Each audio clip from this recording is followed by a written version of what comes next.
అవకాశం కోరని సభ్యులకు కూడా అవకాశం ఇచ్చి వారి చేత మమ్మల్ని తిట్టించడం జరిగింది.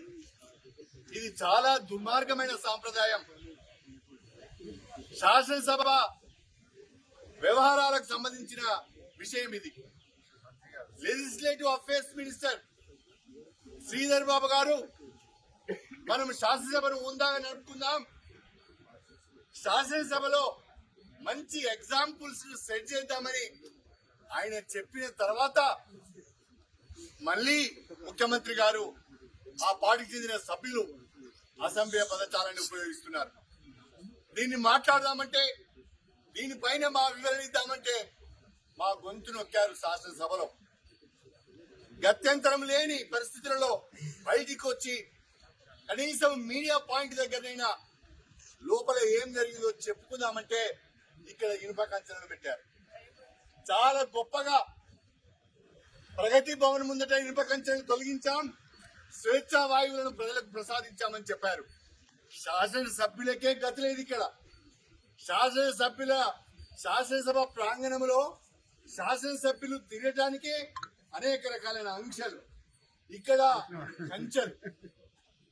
ఇంకా చెప్పుకోవడానికి సిగ్గు లేకుండా మేము బ్రహ్మాండంగా స్వేచ్ఛా వాయువులను ప్రసాదించామని చెప్తున్నారు. దీన్ని మేము తీవ్రంగా ఖండిస్తున్నాం. తెలంగాణ ప్రజలు కూడా గమనించవలసిందే నేను కోరుతున్నాను. గౌరవ ముఖ్యమంత్రి గారు గాని సభ్యులు గాని సభా సాంప్రదాయాలను పాటించడం లేదు. ముఖ్యమంత్రి గారు మేము చెప్పలేని భాషలో సభలో రికార్డ్స్ లోకి పోయే విధంగా ప్రతిపక్ష నాయకుల గురించి మాట్లాడుతున్నారు. దయచేసి దీన్ని గమనించవలసిందిగా ప్రజలకు విజ్ఞప్తి చేస్తున్నాం.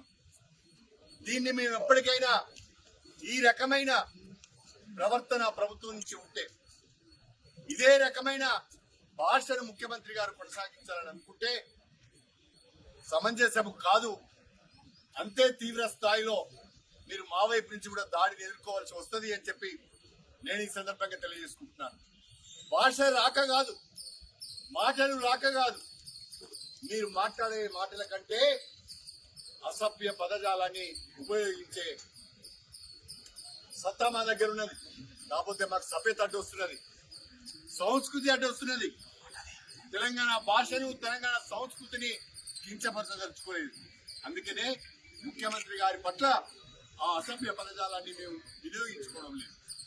దయచేసి ఇప్పటికైనా ప్రభుత్వం కళ్ళు తెరవాలి. స్పీకర్ గారు అందరికీ సమాన అవకాశాలు కల్పించాలి.